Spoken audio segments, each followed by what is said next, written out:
አስተማማኝ መከላከያ ያለንኛ እንዳትጠራጠርሱ። ለምን ይፈርሳል የብዙዎቻችሁ ጥያቄ ነው። ከህዝቡ በተቀበልነው ገንዘብ እኮ ነው ሆዳችንን እየሞላን ያለን። ለዚህ ሀገር ሰላም ያስፈልጋል።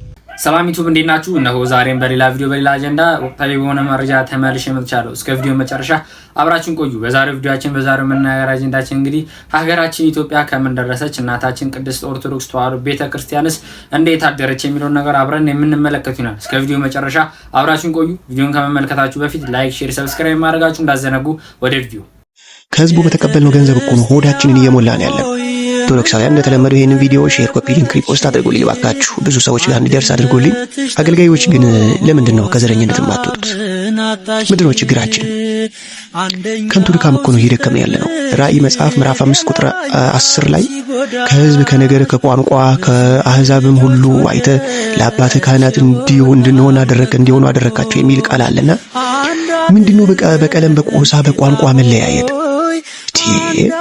ቋንቋ ለወንጌል ብቻ ነው የተሰራው። ሐዋርያትን ተመልከቱ እስቲ፣ አንድ ልብ ሆነው ሳሉ ነው መንፈስ ቅዱስ በእሳት አምሳል በላያቸው ላይ ሆኖ ያ ሁሉ ቋንቋ ተገልጦላቸው በየሀገሩ ተበትነው እኮ ወንጌል ነው የሰበኩት እንጂ ለኔ የተገለጠልኝ ዕብራይስጥ ነው ለአንተ የተገለጠው ግሪክ ነው እየተባሉ ብለው እኮ አልተባሉም እኮ። አሁን ይመስለናል እኛ በሰላም እየኖርን ነው። ምክንያቱም ዋጋ እየከፈሉ ያሉት ምዕመናን ናቸው። በቃ ተዝናንተን የምናገለግለው ሁላችንን ጠብቀን ነው የምናገለግለው። በቃ ምንም አልደረሰብንም። የጣም የላበ እየበላን ያለ ነው። ይኸውላችሁ የባሰው መከራ እኛ ጋር ነው የሚመጣው። የባሰው መከራኛ ነው የሚያገኝ። አስቡበት። አሁን ይሄ ህዝብ እየተባለ ያለው በማንም እንዳይመስላችሁ። ይሄ በሌላው ፖለቲከኞች ምናምን በእኛ እኮ በአገልጋዮች እኮ ተንኮል እኮ ሴራና ዘረኝነት እኮ ህዝቡ እኮ እግዚአብሔርን አምኖ ነው። ከህዝቡ በተቀበልነው ገንዘብ እኮ ነው ሆዳችንን እየሞላን ያለ ነው። ህዝቡ እኮ በሚያመጣው አስራት በኩራት እኮ ነው ያለ ነው። ለህዝቡ እንዘን እንጂ እናንተ ህዝብን ገድለን እንደገና ራሳችንንም ወደ ሞት መንዳት፣ ይሄ በጣም ከባድ እውርነት ነው። ስለዚህ ከዘረኝነት ውጡ አገልጋዮች፣ ውጡ፣ እንውጣ ከዘረኝነት። እንግዲህ እንዳያችሁት ነው አገልጋዮች ፖለቲከኛ እስኪመስሉ ድረስ በህዝቡ ከተቀበሉት ገንዘብ ደረታቸውን ነፍተው የገጠር ቤተክርስቲያኑን አገልግሉ ሲባል አረኛ ማናገለግልም የሚሉ አንዳንድ አገልጋዮች ለማገልገል ሲሉ የግል አውሮፕላን ተከራይቶላቸው የደርሶ መመለሻ ትኬት ተቆርጦላቸው ማረፊያቸው እንዲሁም ደግሞ ገንዘብ ተቀበሉ ነው የሚያገለግሉት። ይሄ እንደዚህ የምንልበት ጉዳይ አይደለም። ነገር ግን ቤተክርስቲያን ደግሞ የገጠር ቤተክርስቲያን የተቸገረች ቤተክርስቲያን አገልግሉ ሲባሉ እንዲህ ካልተደረገልን እንደዚህ ካልተደረገልን አይሆንም ማለት በጣም የሚያስጠላ ነገር ነው። ሲቀጥል ደግሞ በዘርና በፖለቲካ የተጨማለቃችሁ አገልጋዮች አላችሁ። እንደዚህ የምንተዋወቅ ከኔ ጋር ራሱ በአካል የምንተዋወቅ ዘረኛ የሆናችሁ ፖለቲከኛ የሆናችሁ ጳጳሳትም ጭምር ካህናት አባቶችም ጭምር ካህናት ሆናችሁ ከኔ ጋር የምትተዋወቁ ዲያቆናት ሆናችሁ ከኔ ጋር የምትተዋወቁ ዘማሪ ሆናችሁ ከኔ ጋር የምትተዋወቁ ሶሻል ሚዲያ ላይ ቲክቶክ ፕላትፎርም ላይ የምንተዋወቅ ሰዎች አለን። ዘረኛ የሆናችሁ ፖለቲከኛ የሆናችሁ የግል ጥቅማችሁን ብቻ የምታስቀድሙ ከቅድስት ቤተክርስቲያን ጥቅም የግል ጥቅማችሁን ያስበለጣችሁ ፖለቲከኛ ሰዎች አላችሁ። እናንተ ብታርፉ ብታድቡ ብትጠነቀቁ መልካም ነው። ይሄ አካሄድ አይበጃችሁም። ይሄ የዘር የፖለቲካው ነገር አይበጃችሁ። እግዚአብሔር አንተ ኦሮሞ አማራ በሚለው አያውቅም። ትግሬ ነህ ኧረ ጉራጌ ስልጤ በሚለው አያውቅም። አንድና አንድ ክርስቲያን በመሆን ብቻ ነው የሚያውቅ። የኢየሱስ ክርስቶስ ልጅነትን በመቀበል ነው የሚያውቅ እንጂ አንተ ኦሮሞ ስለሆንክ አማራ ስለሆንክ አያውቅም። ወደ ቀጣይኛው ቪዲዮ እናልፋለን። እኔ ወስደዋለሁ እያልኩ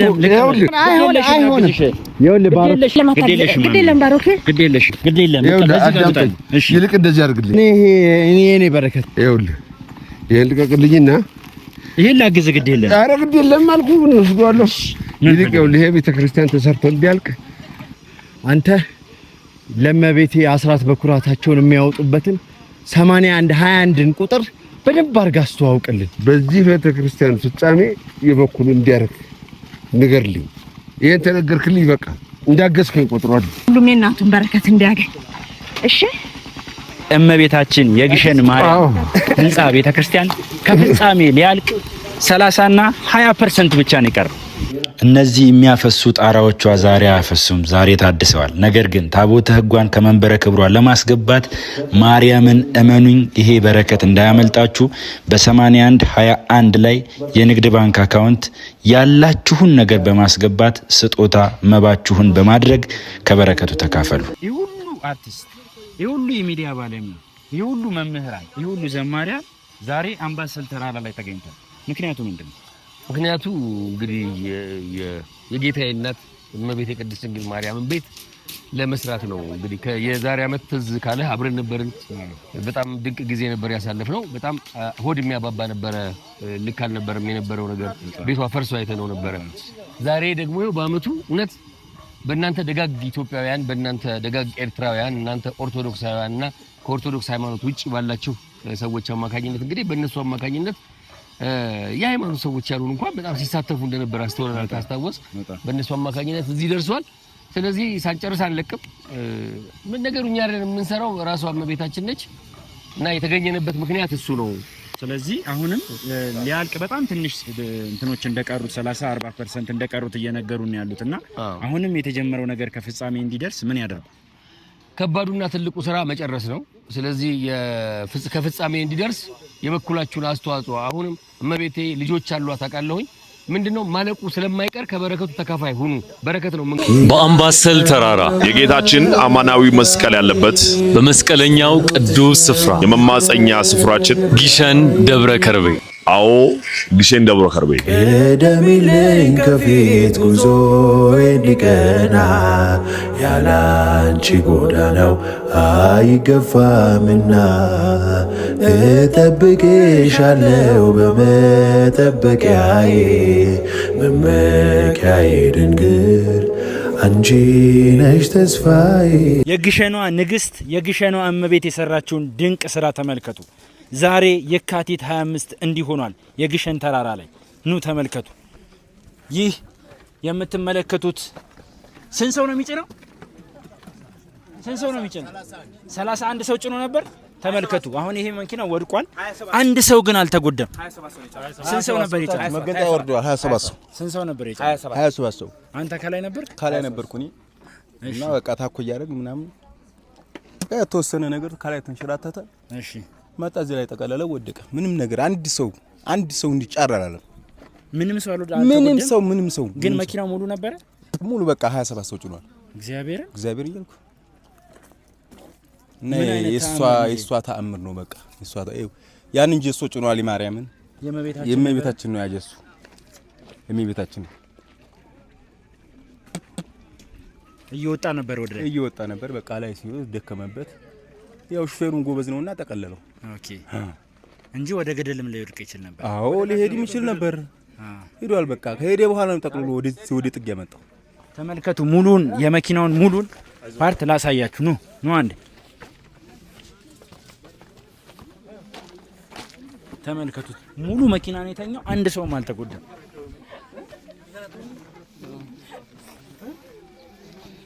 ናጆዬ እዩት።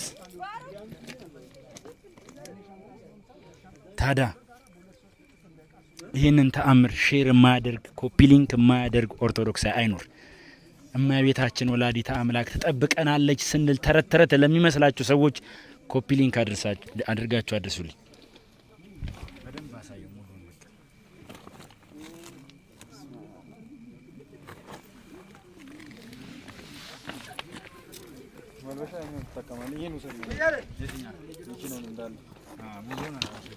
የግሸን ማርያም ጣራዎች ዛሬ ማፍሰሳቸውን አቁሟል።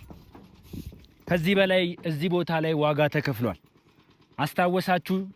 እቺን ነጠላ አጣፍቼ ነበር ከአንድ ብር ጀምሮ ስለዚህች ጥንታዊና ታሪካዊ ገዳም ብላችሁ ግሸን ማርያም የልባችሁን መሻት የፈጸመችላችሁ ብዬ ቪዲዮ ሰርቼ ነበር። የግሸን ማርያም ጣራ ላይ ነው የምገኘው በዚህ ሰዓት። የግሸን ማርያም ጣራ አፍሷል። ዛሬ ግን ቤተ መቅደስ ውስጥ ዝናብ አይገባም። ዛሬ ግን የተሰነጠቀው ግድግዳ በአግባቡ ታድሷል። ዛሬ ግን ግቢዋ ሰፍቷል። ዛሬ ግን ክርስትና ቤት እየተሰራ ነው። ዛሬ ግን ደውል ቤት እየተሰራ ነው። እኔ ምን ልበላችሁ ኦርቶዶክሳውያን፣ በአራቱም አቅጣጫ የምትገኙ ከአንድ ብር ጀምሮ ለግሸን ማርያም ያበረከታችሁትን ስጦታ ግሸን ማርያም ትቁጠርላችሁ፣ ወላዲተ አምላክ ትቁጠርላችሁ። ሌላ ምንም የምለው ነገር የለም። ዛሬ እዚህ የመጣሁት ማርያምን ነው የምነግራችሁ፣ ዋጋ ከፍዬ ነው።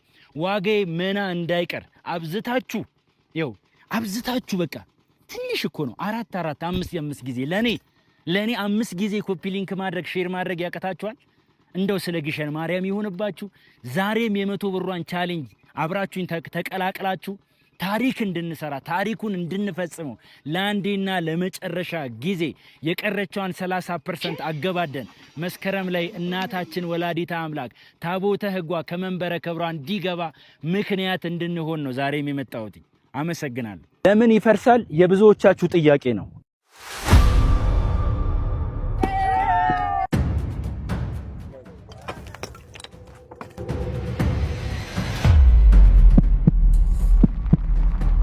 አዎ እየፈረሰ ነው የሚገኙ። ተመልከቱ።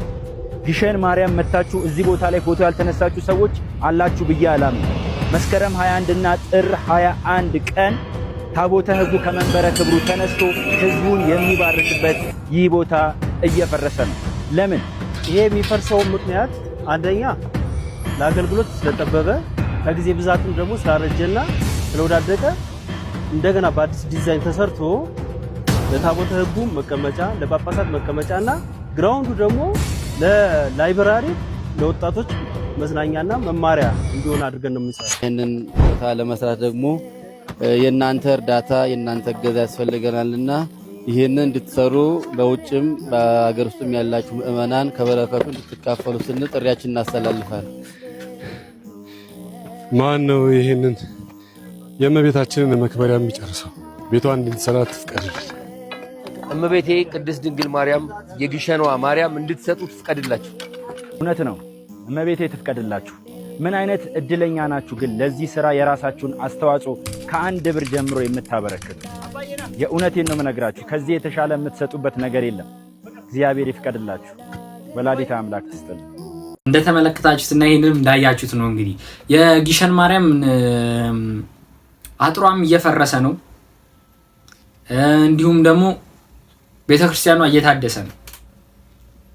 ለሌላ ለበጎ ዓላማ እንጂ እንደሚባለው ታጣቂ ቡድን ገብቶ እያፈረሳት ወይም ደግሞ የመንግስት አካል መጥቶ እዚህ ጋር እያፈረሳት አይደለም።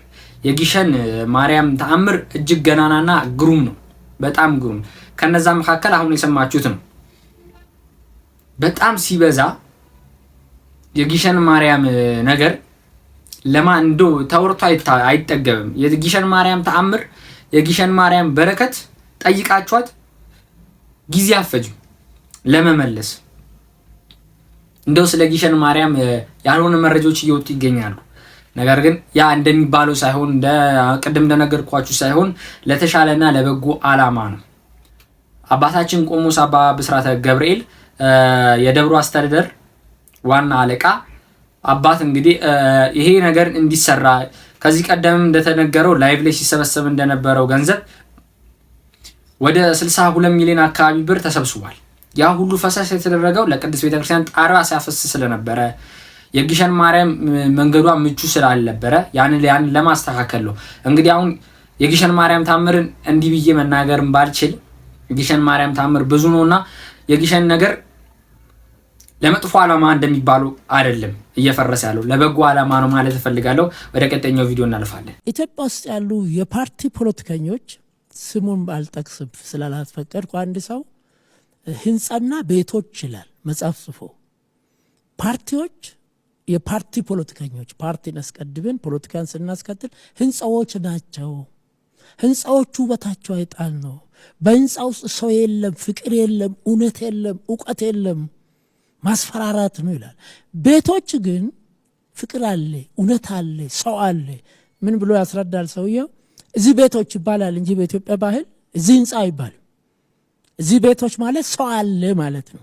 ስለዚህ እኔ አቶ ሰለሞን 80 ከመቶ 90 ከመቶ ተሳክቶሏል ብዬ ነው የማምነው።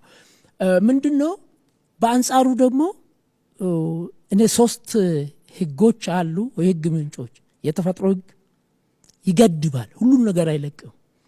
ፈጣሪም ለአዳም ምድርን ሲሰጥ እቺን አታድርግ ነው ያለው። ቁጥሩ ብታንስም አድርግ አታድርጋለ። ሁለተኛ ባህላዊ ህግ ነው፣ ኮንሰርቫቲቭ ማህበረሰብ የሚነውራቸው ነገሮች። ሶስተኛ የመንግስት ህግ ነው። አቶ ሰለሞን ቅድም በእንግሊዝኛ እንዳልኩት ቴክ ቻንስ፣ ቴክ ቻርጅ፣ ቴክ ኮንትሮል፣ መሞከርን ማንኳኳት። ፈጣሪም ይላል መጽሐፍ ቅዱስም ቁርአንም ይላል ማንኳኳት፣ ጉልበት መጨመሪ፣ መቆጣጠር መቻል። ግን ተስፋ መቁረጥ የለብን። ፖለቲከኞቻችን በተለይ የፓርቲ ፖለቲከኞች ዋና ታርጌታቸው ስልጣንና ስልጣን ነው። የስልጣን ዋና ዓላማ ደግሞ መሬትን፣ ሀብትን መቆጣጠር ነው። ከዚህ ውጭ እዚህ መድረክ ላይ ምን ይሰራሉ? የፖለቲካ ፓርቲዎች አንደኛ ሀሳብ የላቸው። ለዚህ ሀገር ሰላም ያስፈልጋል። ሶስተኛው ባንዲራቸውን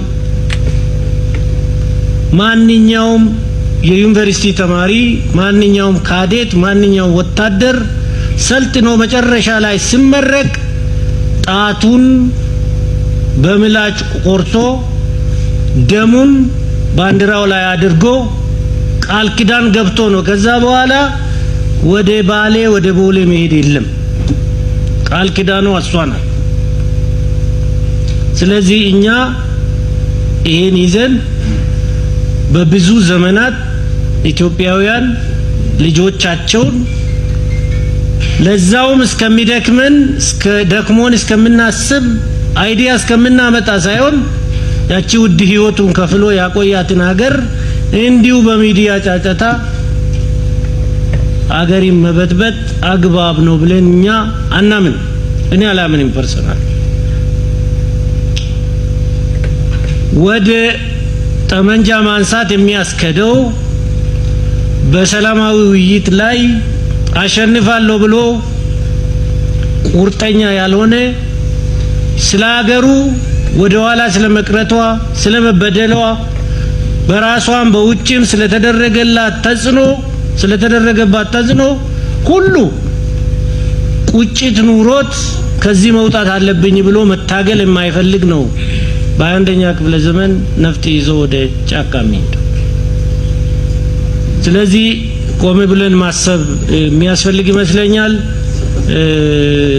በሰላም ማስከበር ላይ እየተከፈለ ያለው ለራሳችን ይቅር ለሌላው በጣም ወሳኝ የሆኑ እስራኤል የጎላን ተራራ ለምን ያዘች? እስራኤል የጎላን ተራራ ያዘችው ለናሽናል ሴኩሪቲ፣ ለህልውናዬ፣ ለኤግዚስተንሲ ችግር ያጋጥመኛል ብላ ስላመነች ነው።